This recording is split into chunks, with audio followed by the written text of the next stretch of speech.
Hello, everybody. Welcome to another daily dose of gaming news and all that good stuff. And as always, I'll also publish on Rumble and on Patreon for extra support, any kind of updates and the such. I usually go about on Twitter X. Later today, we will have new The Callisto Protocol episode.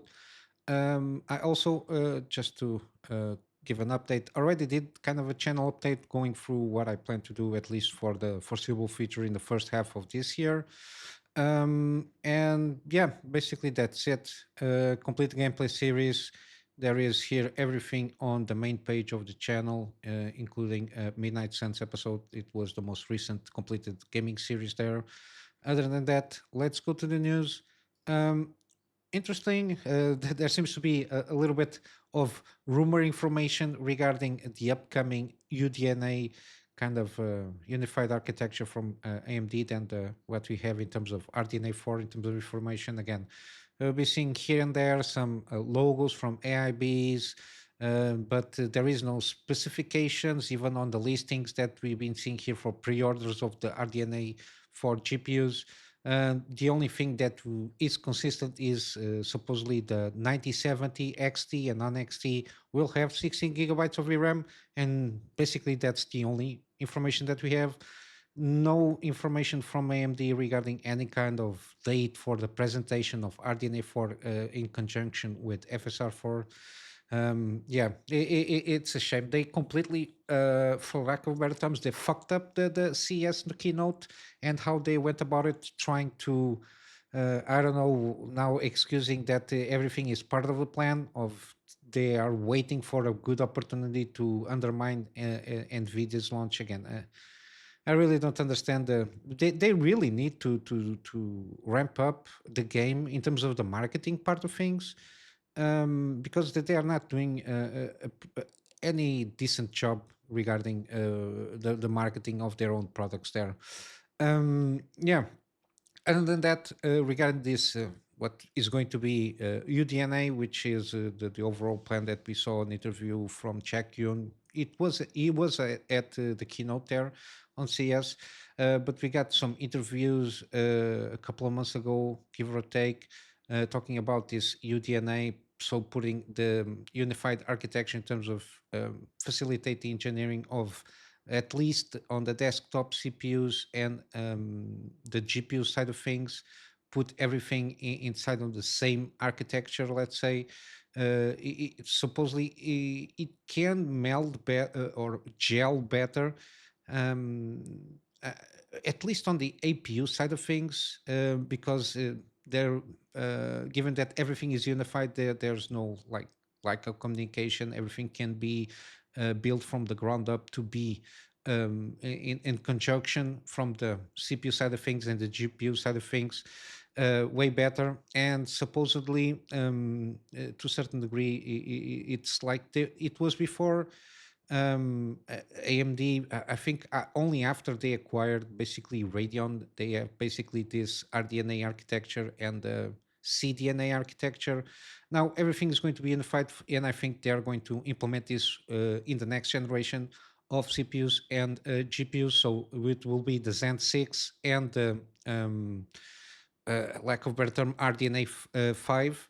And according to these rumors, again, only rumors, but at least got some kind of not confirmation, but the information that we got is from a decent leaker from Zhang Zhonghao, which is this guy usually uh, gives good information. I think he managed to leak the Switch 2 or something like that, announcement or something like that. But yeah, yeah. And also, he usually does things from AMD side of thing. I don't know if it has any kind of context on the inside AMD itself or partners with AMD. But yeah, it seems that there's going to be they're going to utilize N3E process technology. Again, this is part of the technology coming from TSMC. And for the CPU side of things, I think they're going to do an upgraded IO die that uses the N4C process node. Again, I don't know exactly what this means, which is supposedly a cost-effective version of the N4P process technology. and this is good because the IO die that this Zen 5 CPUs that we launched recently, they still use the same IO die than the Zen 4. So the 9000 series still use the same IO die than the Zen 4, which is the 7000 series. And yeah, it will lead to better IO and iGPU capabilities. Again, this is the part of the thing that they are going for the mass market, is that the APU side of things for laptops and mobile devices. I think this is kind of the bigger picture, at least in terms of market share and getting a little bit more business sides of stuff to be more competitive. Again, and this will reflect, I will assume, on consoles mainly because I think they are working this to be already implemented in the next gen consoles, from what I understand. But yeah, this will be called Medusa range of desktop CPU stuff. It will maintain AM5 socket compatibility. It features single CCD up to 32 cores and doubling of the core count versus previous Zen 4 CCDs. The CPUs are expected to launch sometime late 2026 or early 2027, which is okay. We are 2025. Yeah, probably a year from now. I'm not sure if we're going to get kind of a. mm, uh, I don't foresee a need or extreme need of launching like something in the meanwhile on the CPU side of things. Probably we'll see something. I don't know, but the Zen 6 seems to be a conjunction between 3 nanometer and 2 nanometer process node kind of a thing there, which is good to see some improvements here and there. But yeah, and also regarding the part of the GPU side of things, um, it's going to be on N3E process node from TSMC for the gaming products, according to this rumor. It's also stated that UDNA lineup will be returned for the enthusiast grade options in the Radeon stack. So probably we'll have a competition. I don't know, with given the so we are on the 5000 6000 series with Nvidia to compete something with that, the RTX 6000. We don't know, but yeah, let's see how this goes, given that RDNA 4 at this moment, we don't have even an official lineup. We only know 9700, sorry, 9070 XT and non XT. It's the only thing that we know there will be coming. We don't know anything else except for, again, the 16 gigabytes of VRAM. And I will assume the lower end will utilize probably between 12 to 10. I don't know, depending on what they're trying to do there. Um, and regarding the 3D cache stacking portfolio, probably is going to be available new options. I think they're already playing around with 3D stacking on the cache on the CPU side of things on these laptops. I think they're going to launch something like that. Again, I don't follow too much mobile CPUs and GPUs and all that jazz, but I think they're already tinkering with it at this moment, and I will assume that probably in this new UDNA they will be playing around a little bit more, because they basically solve one of the big issues regarding the 3D cache, which was the terrible capabilities and limits that you can use the CPUs, because of the fact that before this the 3D cache was stacked in a way that the CPU itself have to be clocked down because of thermal interference. And now with this new 9000 X3D 3D cache CPUs, they managed to go about and solve that situation. So there is not a huge amount of limits that they cannot do with that at this moment in time. But yeah, it's interesting to see, given that at least we have something interesting to speak about with AMD, because again, RDNA 4, I don't know what the hell they are doing with that. I don't even, I think that they even don't know what to do with that. But I think in the end, we'll have a good price to performance product, hopefully, at least something to talk about. But yeah, the thing is, we are still waiting for the reviews, at least for the 5090, 5080, and then we will see how the 5070 Ti and non-Ti versions are going to fare regarding the previous generations and how everything's going to stack up. But yeah, from RDNA 4, I don't know what they're waiting for. If they want to steal the thunder, they should have started to steal the thunder um, on CES, because they had the opportunity to go first and put some pressure on Nvidia. But again, I think they stepped down and got chickened, did chicken out, and that now they are, I don't know, redo the math of how they are going to launch in terms of price to performance their own products. um, we got some also other rumors here that supposedly there's going to be a PlayStation State of Play around February, which is interesting. This is a rumored thing. My only concern here, and the fact that I going to remove myself a little bit of covering any kind of games from PlayStation. It's mainly, especially because of the PC ports that they are being launching now. From I think the last couple of games that they launched for PC, you need a PSN account linkage to be done even on single player games. So I lost basically any kind of interest on even going about and play the older games, uh, with the exception maybe Days Gone, which is from Band Studios.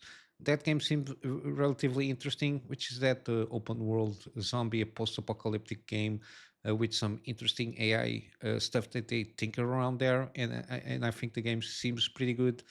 Other than that, first-party games from PlayStation Studios that are going to be ported out to PC, I lost completely interesting on even covering that, mainly because of the PSN account linking. I'm not going to bother that much with that. We have a lot of already excellent games that are not from PlayStation that we can play around in our own libraries, and upcoming games that are coming out that we don't need to do extra linkages of accounts there.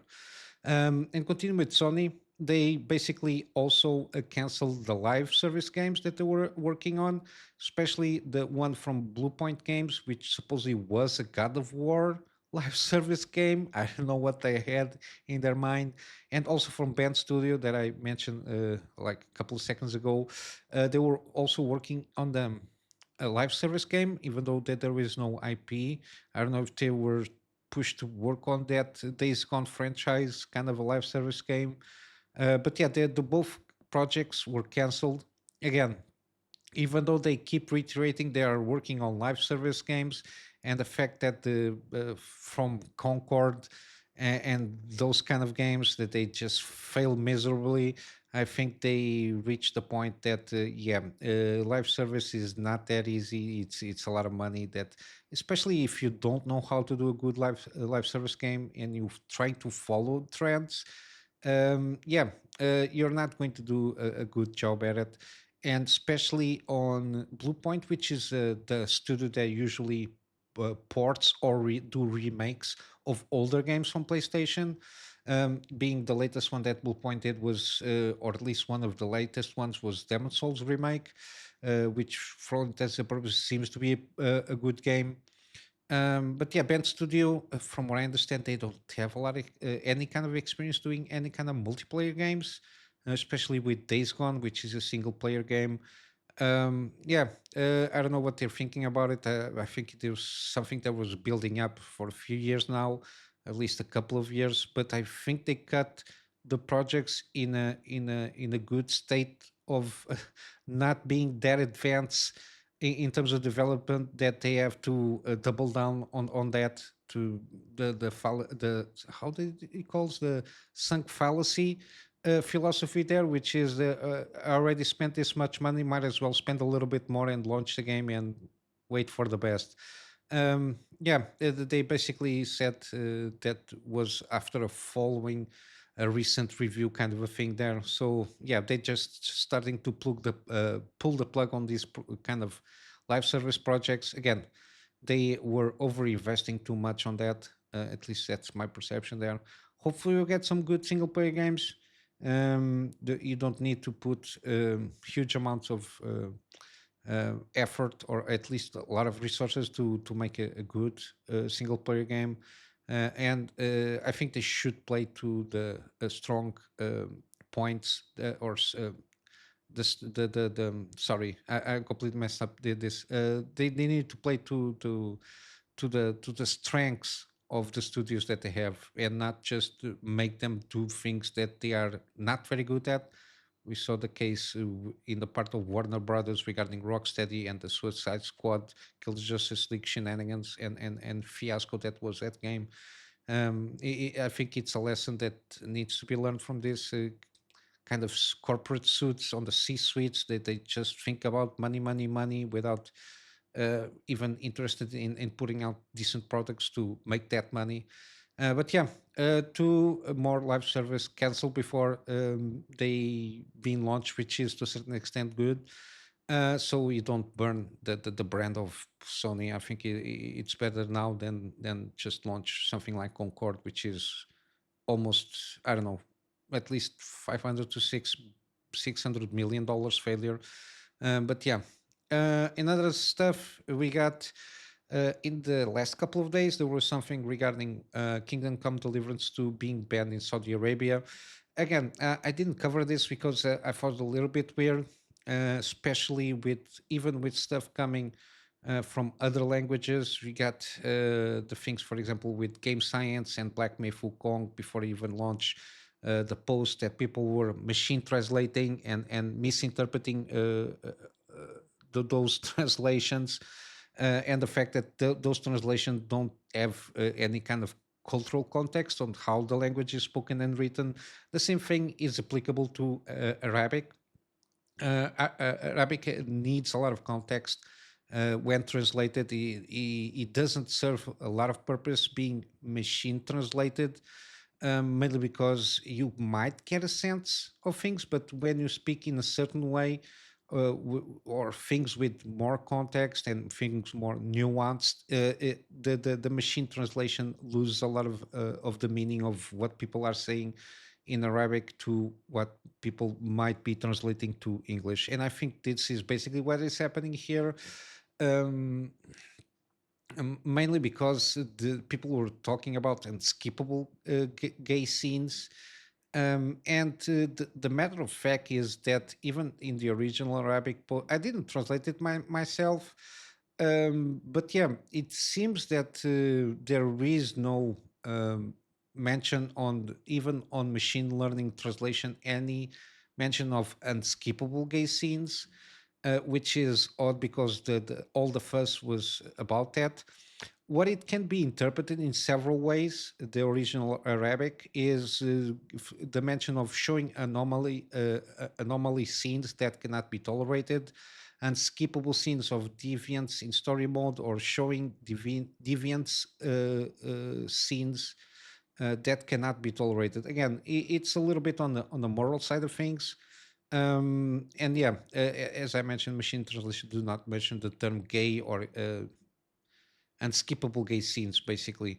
I think it might be, given that everything was taken on out of context, is has to do with the immoral scenes, stuff that they usually are very strict in certain countries, including Saudi Arabia.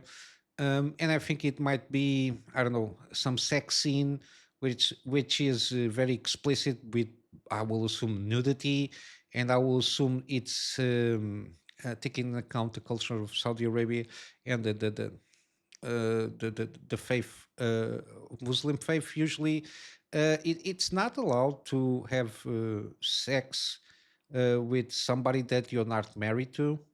Um, in a certain sense, at least that's my perception. So it might be that I don't know, one of the characters fall in love with a lady, and they have sex and they are not married, and there is a lot of nudity and this cannot be skipped.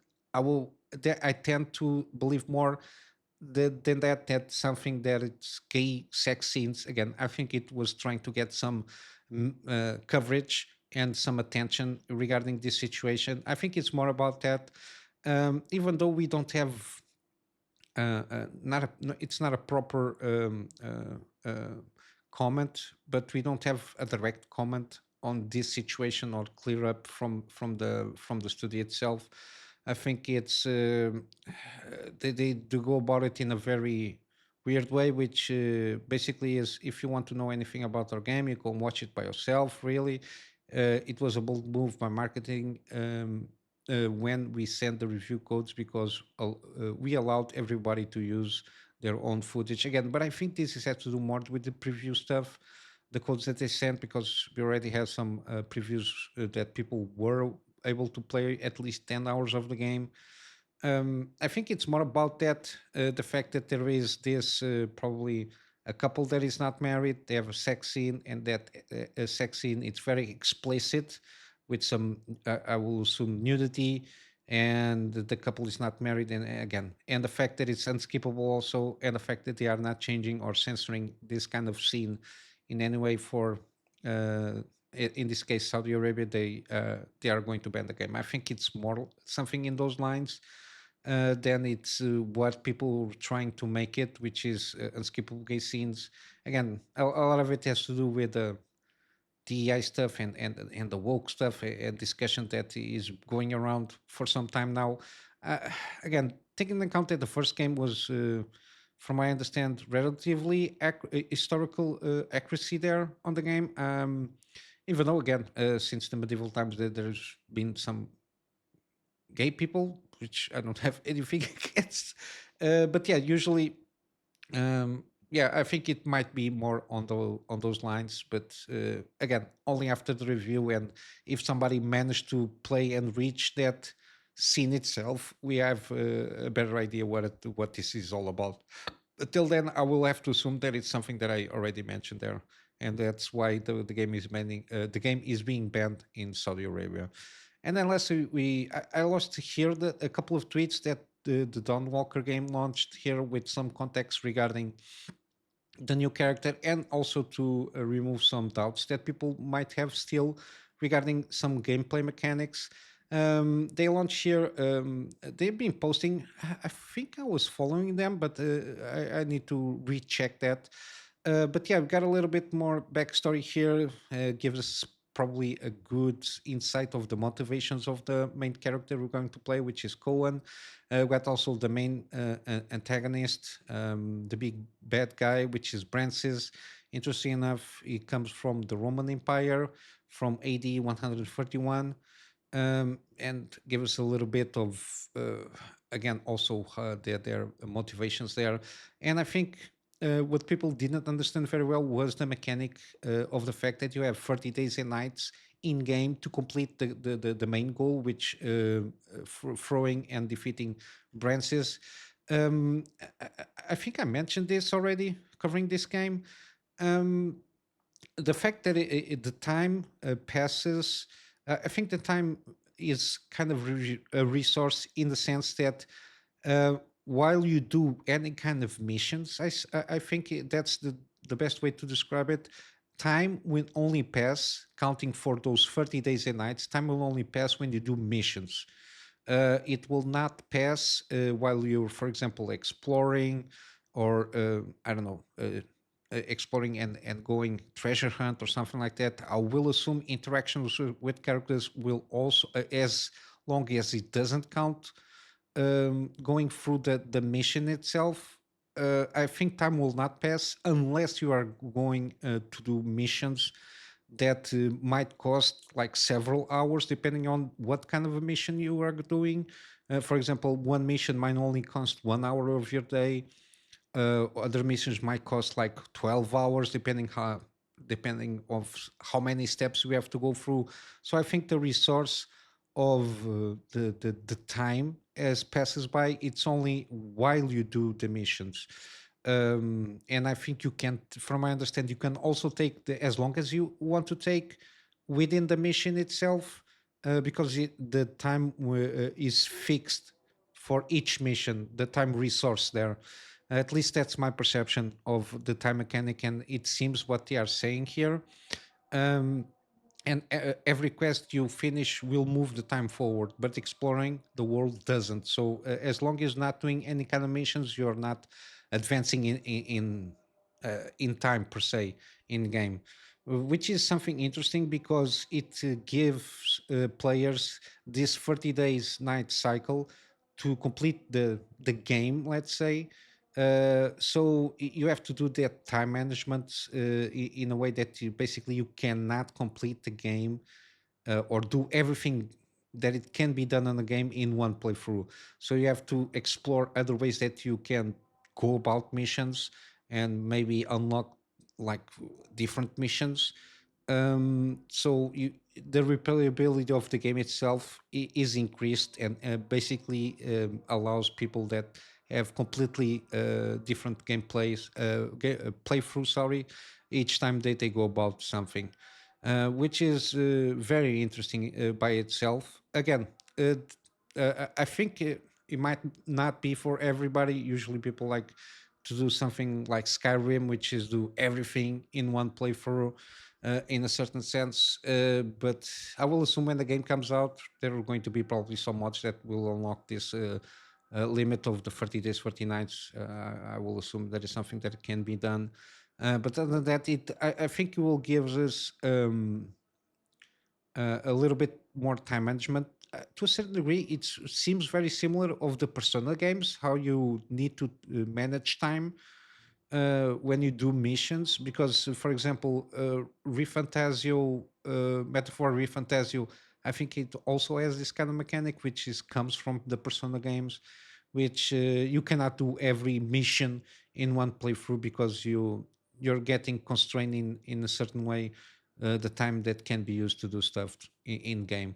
And I think it's kind of a similar approach, but again, I think every time you do a mission, I think each mission has an allocated time uh, that passes that counts to those 30 days, 30 nights. And I will assume certain missions can only be done at night, others can only be during the day, and probably some of them need to be done in a certain time of day, and then they will advance to the nighttime. I think there is something regarding that. But yeah, it seems very interesting. Again, this game is not going to, doesn't have still a launch date. We're going to have supposedly a gameplay reveal on summer this year, so it's very vague. And I will think this game, if launched this year, it's by the end of the year. But I think we need only to count on 2026. But it's been there have been a lot of interest on this game since everybody started to notice these are the same guys or ex CDPR, ex game directors from The Witcher 3 and a lot of like the brain trust that was involved in The Witcher 3 and Cyberpunk games that they are on this studio. I covered this game as soon it was announced. The studio, I think, even when the studio was announced, I covered that, if not mistaken, Rebel Wolves. And since they started putting out little by little more information about the game, I've been covering because again, they are the same guys from The Witcher 3 and Cyberpunk, and they are supposedly one of the most talented people because again, one of them was the game director of The Witcher 3, and pulling out that game as it came was not an easy job to do. But yeah, this is the news that I got. Let's go from some gaming deals. We still have Dome Keeper 50% off, round about a day and a half, the time of the recording this game. We got also Ghostwire Tokyo 80% off on the base game.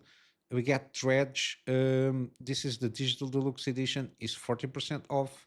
We got also Crypt Custodian 20% off on the base game.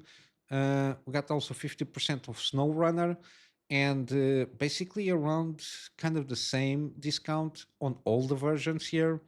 They have I think the biggest version that they have is the fourth anniversary edition, which has the season passes per se, because this game has a lot of extra content there. It's a little bit expensive, but maybe with the base game you can try it out if you like. Then you can kind of invest on the extra content as you go along. Then we got also Alien Isolation is on sale, 75% off. I really do recommend the collection. Buy the collection itself because the different modes and all that jazz is very good. But yeah, I really do recommend you if you're really interested to play this game. Got also on GOG, Deus Ex Human Revolution. This is the director's cut, around a day or so until this promotion is off. But the sequel is still available for 3 more days, which is Deus Ex Mankind Divided. This is the super duper edition. We got also Spirit Fair. This is the farewell edition. Um, and I think the standard edition here it's pretty good, which is 85% off. And then lastly, we got Wasteland 2 Director's Cut. This is again digital deluxe edition, 75% off. It got all the content there, as you can see. Yeah, and from what I played from this game, I really do recommend this game at this price point. And you can see it all the extra content there, which I think is well worth. But yeah, other than that, I will wrap up here with a plug on my Patreon for X Support. Again, the X Support is for me to try and get a better storage solution so I can get backups. So backups of the stuff that I do for my clients. And of course, some extra space for the videos that I do for the channel. And with all that said, I hope you have a wonderful day. I'll see you in the next one. So until then, Kunamy Master out.